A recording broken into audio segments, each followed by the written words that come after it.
There's this song in Donkey Konga 3 that Gavin and I like a lot, and I was trying to figure out. We were trying to figure out like who made it, and we like couldn't. It was just like a Jamiroquai song from an alternate dimension that just appeared here, on Earth. It appeared spontaneously. What? There's a big mushroom on BF1 after going down the first ladder at a rock near the ladder going down. There's another big mushroom on BF1 after going down the first ladder at a rock near the ladder going down. Am I going crazy here? You like the black void right outside of Mount Moon? Just no lighting. Like you could see the ground tile. So it's just like little spots of brighter brown. Yeah, this looks like a ROM hack actually. Kanto is just like a grid. That's why the best region is Unova, because it's a circle. More like a hexagon. Well, yes. Or It at has least, 45-degree angles. Yeah, Unova doesn't even pretend to be like a place. It's just a game board. I feel like Kanto is a good region. I think that's like completely counter to what you said about Kanto the last time you said about it, where you said like you don't like it at all. I think it's annoying to traverse, but like overall, I do agree. Yeah, I think it's one of the best regions. that'd be funny if somewhere before in the series I said Kanto's a shit region, and then there I'm like, here's a good region. You probably did just say like you don't like it very much. I didn't know how good I had it in Emerald and Platinum, where there was a image guide to all the hidden items. There's no image guide? No, it's just a list. And there's like a video, but I'm not gonna watch a fucking... Oh, there's it right there. What? Oh, I wanted. Just one tile off of the bush? For why? You're almost done with playing Phoenix Wright 3. How's that going? How's your like opinions on that game changed, if they have at all? First of all, in Phoenix Wright 3, the restaurant French guy case is actually like way worse than I remembered. Really? I already thought that case was Like shit. it was already annoying, but I feel like I actually did a great job voicing the French guy. Oh boy, that'll be interesting to watch. Sorry to like sidetrack for a second, just because Naomi was playing the first Phoenix Wright, because she likes voice acting stuff. But if she got to that case, I seriously wonder what she would have done. Anyway. Dang, I want to be like a guest on her stream and do that with her. She stopped playing the first Phoenix Wright a long time ago. She got to like the end of the second case, but... Did she stop where everybody does, where it's like the first third of the samurai case? No, I mean she didn't get past the second case, like where Mia dies. Oh. She stopped fairly early. She liked Edgeworth a lot. When I first beat Phoenix Wright 3, I was like, okay, the last case in this game's got to be the best case in the series. But then it marinated in my mind, and I was like, actually, for my money, the best case will always be the final one in the first game that isn't Rise from the Ash. That is a good one. The best cases in the series are Turnabout Goodbyes, Rise from the Ashes, and the first and last case from Apollo Justice.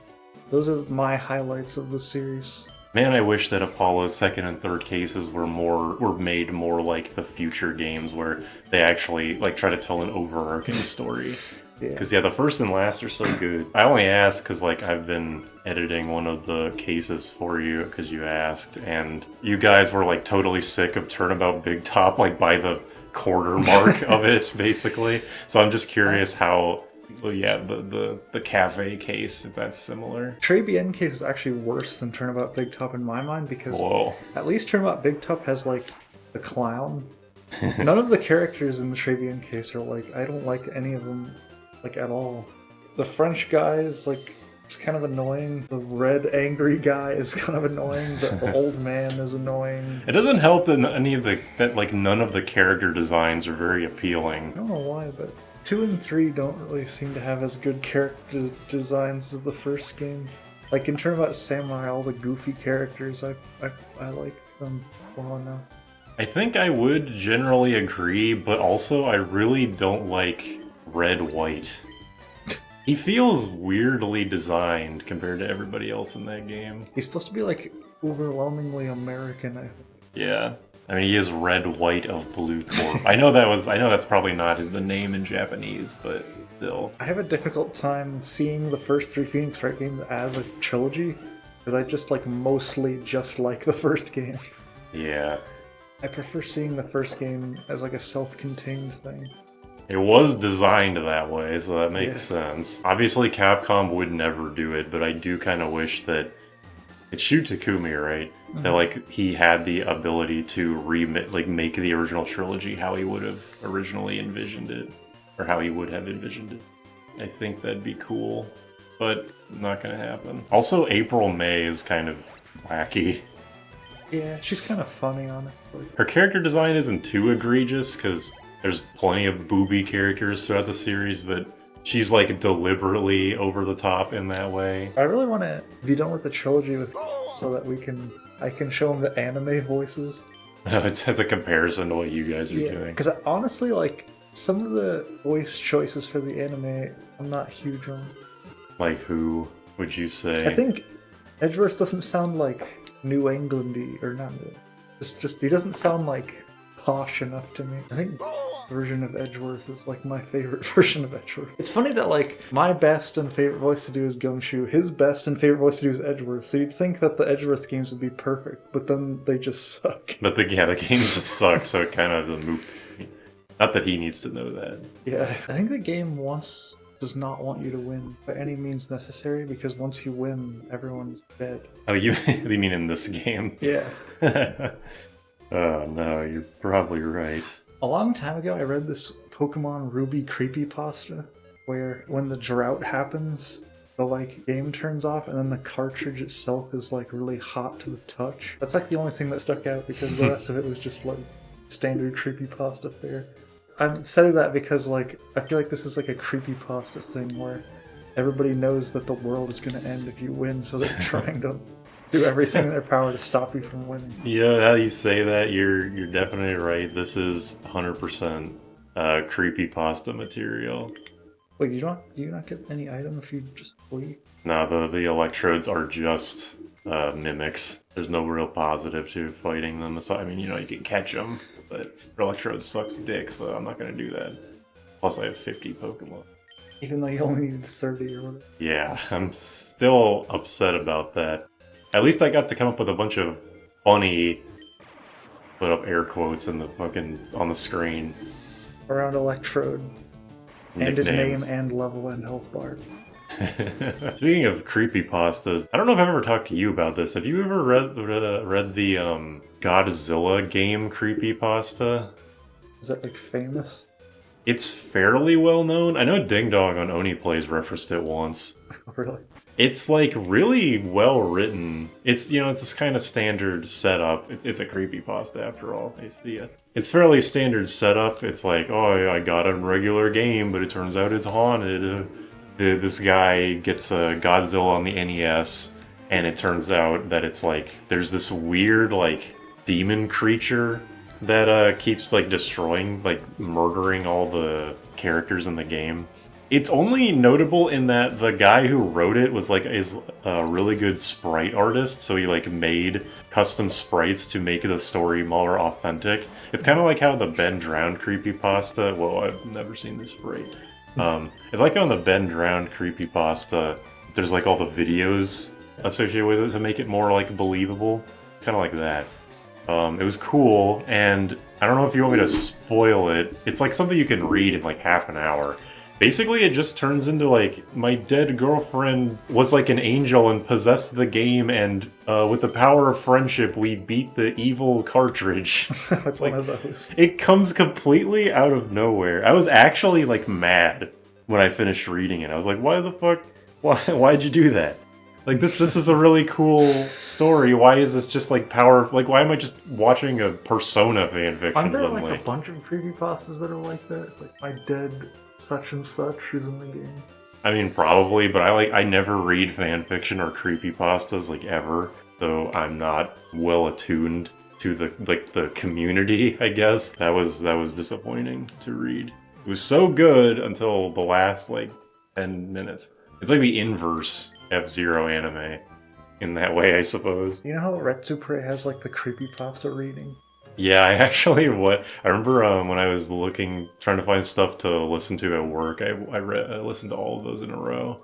I just remember in the Sonic EXE one, when it says that there was a Kefka laugh, Slowbees were just like, no there wasn't. For some reason, the one that I remember the most is this kid who has, like, dreams about the yellow devil from Mega Man beating the shit out of him. And then he's like, oh, it was so traumatizing, but after a couple of sessions of therapy, I was okay. I just remember... Wait, really? That's how it ends? That's how it ends. He's like, I went to therapy for a couple months and now I'm fine. I just remembered when I was in like 6th grade, we had like a writing project thing for English class, and I literally just like plagiarized Sonic EXE verbatim and got like an A. Because like my teacher was pretty young, so it wasn't that inconceivable that she could have like known about it, to be honest. I feel like that's actually way more common now. I mean, not even counting like, you know, I don't know if plagiarism, online plagiarism detectors would be like, you copied Sonic EXE. Kind of funny to imagine, though. It's actually funny that probably in the modern age, like, a great deal more people know the Kefka laugh for Sonic.exe than Final Fantasy. I knew it from, I think the Sonic shorts. It was some kind of, like, Newgrounds Sonic animation where Knuckles had the Kefka laugh for some reason. And I just thought that was in the game, so when I finally played Sonic 3 and the laugh was completely silent, I was like, what the hell? Sonic.exe has blown up hugely with, like, the youngsters. Because they have, like, Friday Night Funkin' mods of Sonic.exe and stuff. So I would imagine that laugh is in a bunch of that stuff. Yeah, probably. And those people were to play Final Fantasy VI at some point, they'd be like, oh. I mean, Friday Night Funkin' even leans into creepypasta stuff with fucking Lemon Demon. I honestly don't know like anything about Friday Night Funkin'. Oh. I know that there was a Kickstarter like 1,000 years ago and it's still not out. Yeah, people are mad about that. It's kind of interesting because a thing I've seen is like the modding scene for that game is so ridiculously in depth that it might actually just be better than whatever the Kickstarter will come out with eventually. That would be sad. That would be bad. One of the things it's adding is co-op. I do want it to come out, because even though I'm not like good at DDR type rhythm games, I played Friday Night Funkin' and it was really fun. I don't know why that's like the only one. Maybe it's just because like it's not at all, but it's like tangentially similar to Parappa in that you press a button and a guy goes, eh. Yeah. I've been thinking about this, like, that sort of wants to be Parappa-y and there's other stuff. What was it, like, Melody? A Scratch and Melody. Yeah, that is like, those are all good projects. Mm-hmm. But the thing about Parappa is that, like, there's, like, really talented singers and, like, dance choreographers and everything, and it's like, making a true Parappa-y game would take, like, a monumental team. Yeah. I mean, this is not an exaggeration. It is like exactly the same thing as why like so many Smash clones suck. Nobody has the budget to do a real Parappa game. If you take like any of the elements that Parappa has, then the whole house of cards just falls in my mind. Yeah. With Scratch and Melody, it does like scratch the Parappa itch, but I don't find it as fun. And I really don't know why. I think part of the reason is that it's like way fucking harder, like just right off the bat. Which, I mean, I think that's a good thing. I do appreciate a rhythm game that's actually difficult, because I do think Parappa's a bit easy. I don't know how many people actually would agree with that. That's why Parappa 2 having the super hard modes is good. I just wish Parappa was less obtuse about it. Because, like, there's 16 fucking difficulties. Just, like... Can we just have, like, a Guitar Hero, easy, normal, hard, intense, or whatever the fuck? I really like how the Parappa 2 hardest secret 16th difficulty is, like, they just don't even try to make the lines sound like how they originally did. Yeah. A lot of the lines are just, like, they're just, like, single words. You just have to, like, react extremely fast. Yeah, there's a lot of, like, a single bar. You go, like... Yeah, exactly. But anyway, Scratch and Melody. Another thing is that I'm also gonna like compare this to X Zodiac, that like Star Fox indie game. The fact that there's not real voice acting really sucks.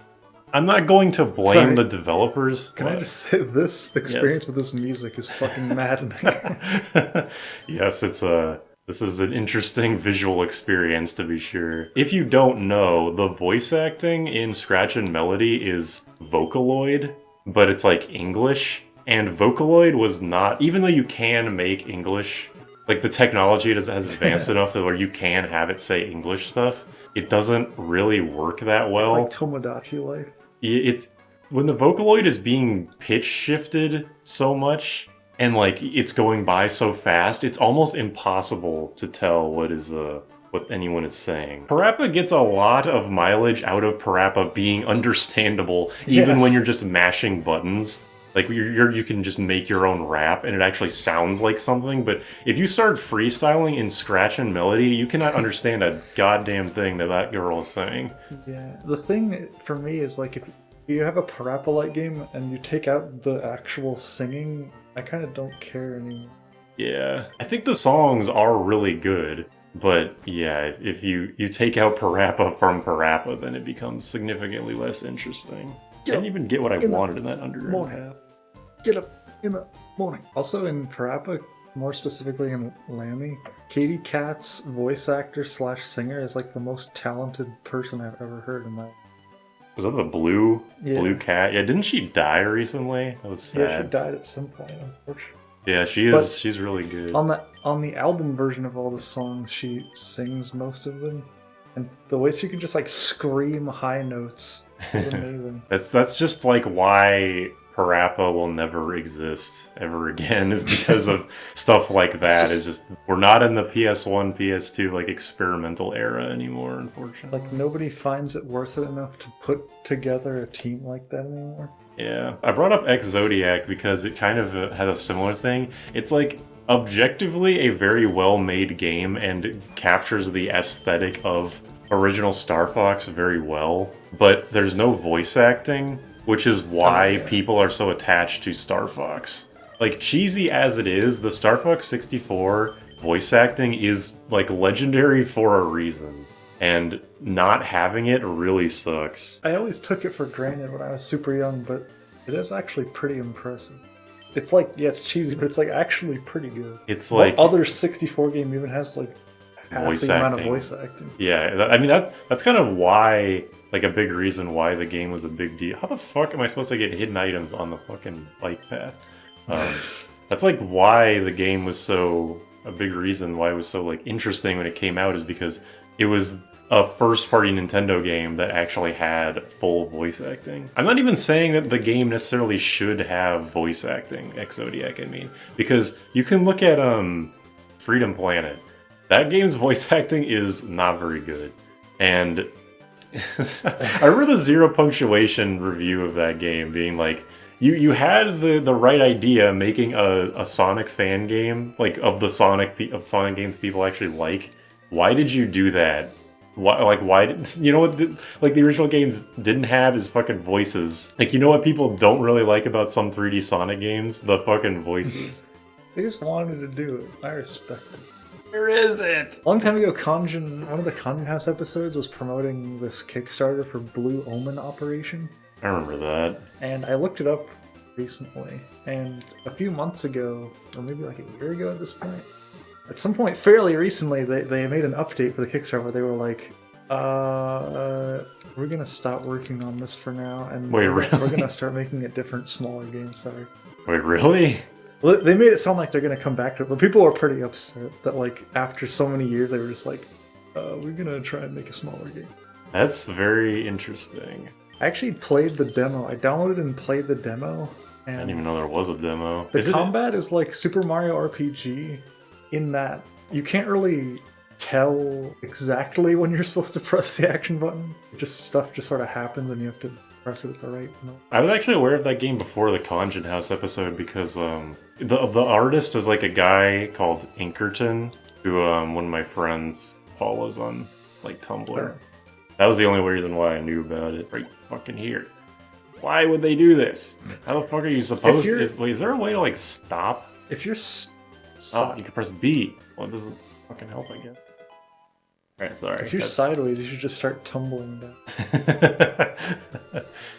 Extremely detailed rotoscoped animation.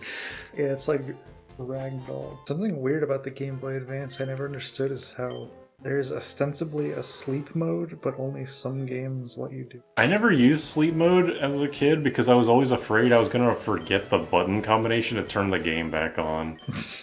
So I was just deathly afraid. I feel like I'd be worried that I would forget about it being on and the battery would die.